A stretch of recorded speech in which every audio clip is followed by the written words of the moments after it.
Então, estamos retornando ao nosso programa Ideias em Debate, hoje discutindo a Construção Civil. Conforme nós havíamos encerrado o último bloco, estávamos falando sobre algumas questões que surgiram quando houve a retomada.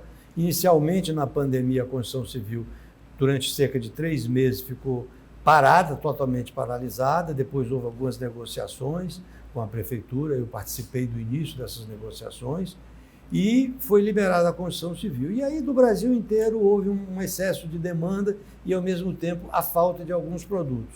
Um deles, o aço. Estávamos tratando do assunto quando tivemos que fazer o intervalo e agora o Guilherme queria acrescentar alguma coisa. O ponto é o seguinte, Ezequias, a pandemia ela impactou diretamente a construção civil, porque quando a gente fala de construção civil, nós temos que falar da cadeia da construção civil, que vai da pessoa que pega areia, do que faz o tijolo, do cimento, do aço, do que fornece o capacete para a obra. Então, nós tivemos no Brasil e no mundo paralisações alternadas. Então, as empresas pararam, os estoques se acabaram e nós estamos com dificuldade hoje de voltar aos estoques que antigamente tinham. Então, nós tivemos problema no cimento, no aço, nas resinas para fazer os tubos de PVC, para fazer a pigmentação de tintas. Tudo isso impactou a pigmentação do esmalte para os pisos. Então, foi uma crise generalizada. Isso fez um aumento dos valores, né? Uma inflação da construção civil, isso é sensível para todos. E o que é que a gente tentou fazer, né? O que é que nós do Sinduscon tentamos fazer? A gente se juntou para fazer as compras coletivas, para encontrar o melhor preço e importar aço. Hoje nós temos aço aqui da Turquia. Excelente. Agora veja a dificuldade e a burocracia. Que às vezes a gente acha que é só ligar ou pedir ou gastar o dinheiro e pagar. Não. Nós tivemos que pegar técnicos daqui, mandar para a Turquia para certificar o aço. Ou seja, ele veio para o Brasil como um ferro certificado pelo Inmetro, com todas as normas brasileiras. Ele é um aço já nacionalizado. E olha a burocracia mais complicada ainda. Eu não posso fazer uma certificação dessa para uma empresa específica, para minha empresa e uma outra empresa comprar. Ela é uma certificação específica para uma empresa.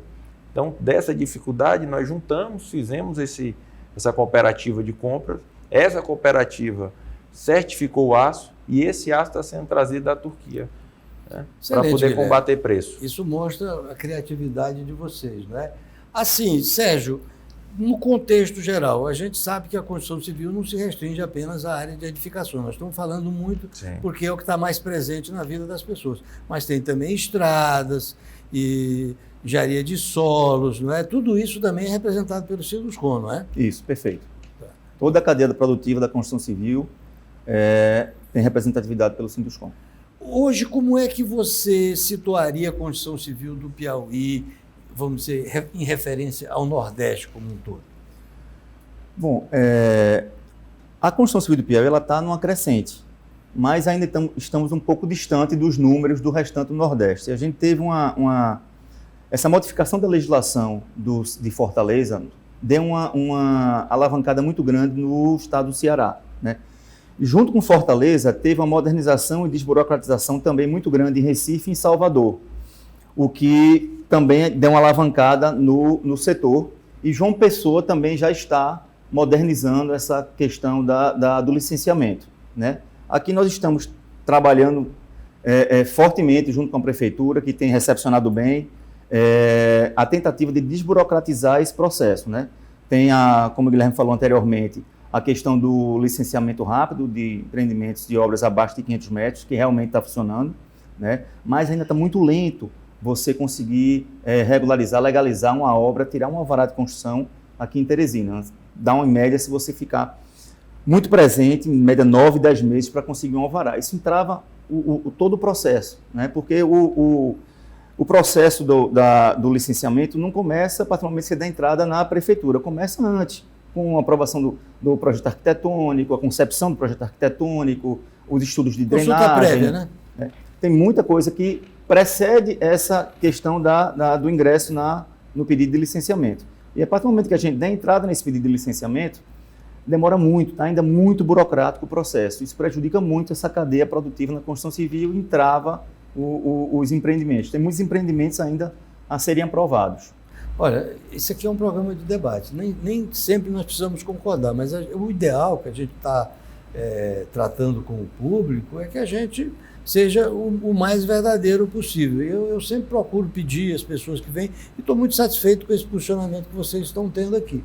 Especialmente, a gente parte de nós. O propósito desse programa é propriamente o de discutir o progresso do Piauí, discutir o ambiente de negócios. Esses são, vamos dizer assim, as duas palavras-chave que realmente nos motivam. E nós não podemos falar do progresso do Piauí se nós não falarmos das fraquezas do Piauí. Sem dúvida. Que elas existem. Então, quando você, o Pontual, colocou essas situações de que, olha, a construção civil do Piauí é bacana, mas não vamos ser ufanistas, vamos reconhecer que nós ainda temos um grande terreno para caminhar. Então, dentro disso, eu gostaria de perguntar para você, Guilherme, para vocês dois, queria discutir um assunto que eu sempre procuro trazer um pouco, que é discutir quais são os óbices ao progresso do Piauí, certo? Então, existem várias questões, eu vou puxar elas aqui e a gente vai discutindo à medida em que as ideias forem ocorrendo. Então, assim, eu pergunto, eu não estou afirmando que esses são os óbices, no caso da construção civil. Eu conheço um pouco da indústria. Mas, por exemplo, os cartórios, toda essa questão cartorial aqui no Piauí, como é que vocês veem isso? Está atrapalhando ou está normal?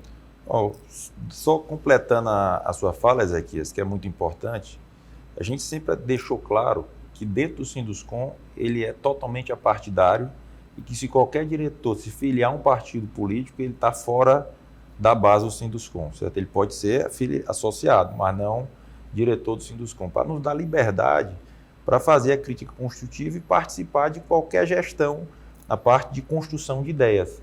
Né? Perfeito. Então isso dá muita liberdade, que é justamente o que o programa aqui propõe e que me deixa muita vontade de discorrer. Tratando dos cartórios, hoje eu costumo trazer o exemplo para dentro de casa. Né? Se eu tenho um problema na minha empresa, eu sou o responsável. Né? A minha pessoa física por trás da jurídica, que está lá, que vai ser responsável, que vai ser impactada.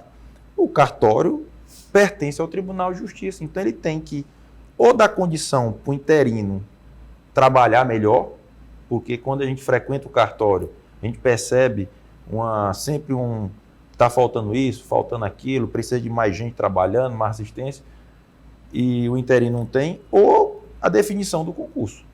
Então, a gente realmente tem hoje o custo do cartório é muito alto.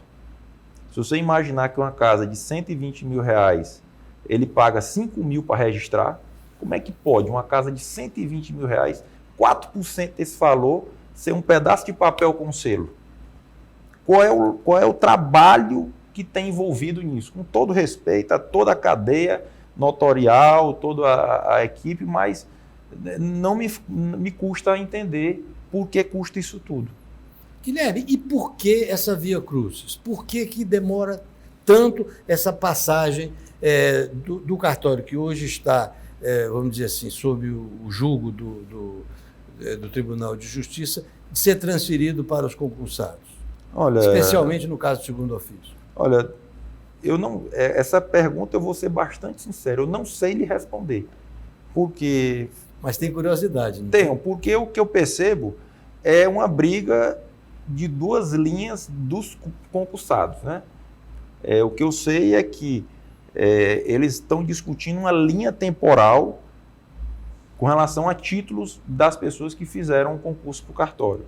Tem umas pessoas que apresentaram títulos até determinada data e outros continuaram estudando e foram agregando esses títulos.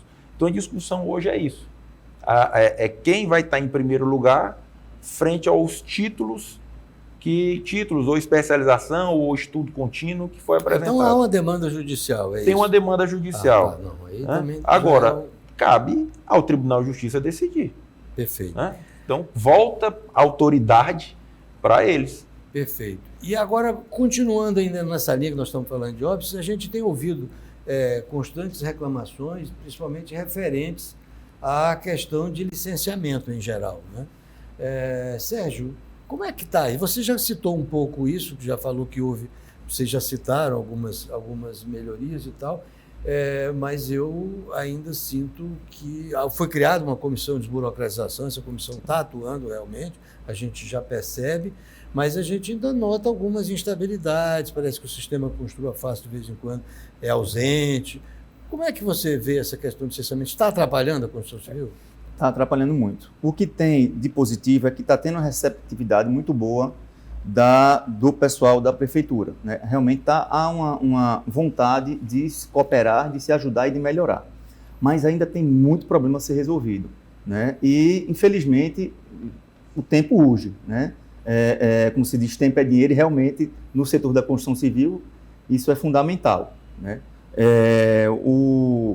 Essa desburocratização, ela está ocorrendo, tem uma comissão de desburocratização, só que ainda está um pouco lento, né? Realmente a gente gostaria que fosse um pouco mais rápido, tivesse uma maior efetividade na solução desse problema. O que a gente vê também, muitas vezes, é a falta de material humano, né? Algumas secretarias estão com funcionamento, estão com estoque ainda guardado e falta material humano de tocar isso para frente. Pontual, eu tenho um ponto de vista, não sei se eu estou correto, mas isso aqui é um debate para a gente colocar as coisas, que essas questões desses óbices, vamos dizer assim, de ordem burocrática, está muito ligado à filosofia de gestão, tá? Quando você tem um diretor na sua empresa, está muito preocupado com o controle, por exemplo, se o diretor financeiro assume a presidência, a empresa começa a controlar, a justificar cada despesa, conferir nota fiscal, etc., e normalmente ela retém um pouco o crescimento. Quando entra um cara desenvolvimentista que está jogando para frente e tudo mais, esses problemas se tornam numa dimensão menor. Então, eu sempre vejo assim, e pergunto se vocês concordam, que a administração pública que está voltada para projetos, para objetivos, ela é muito mais ágil, porque ela tem que atender, por exemplo, uma superintendência regional, ela tem que atender um determinado nível de quantidade de licenciamento, ela tem que fazer determinada quantidade de parques, pavimentar ruas. Então, esse passa a ser o objetivo e esses problemas, vamos dizer assim, de controle, que são importantes, não resta dúvida, mas assumem uma proporção menor. Então, eu acho que esse é um ponto que a gente percebe que está faltando um pouco hoje, talvez, na prefeitura, sem entrar na discussão político-partidária, é uma coisa, vamos dizer assim, de projeto de desenvolvimento, projeto de intenções não só de gerir, mas também de construir, de ir para frente, né? Quer dizer que eu vou usar aqui uma fala, que é do Raimundo, que é um associado lá do Sinduscom, que é muito prática.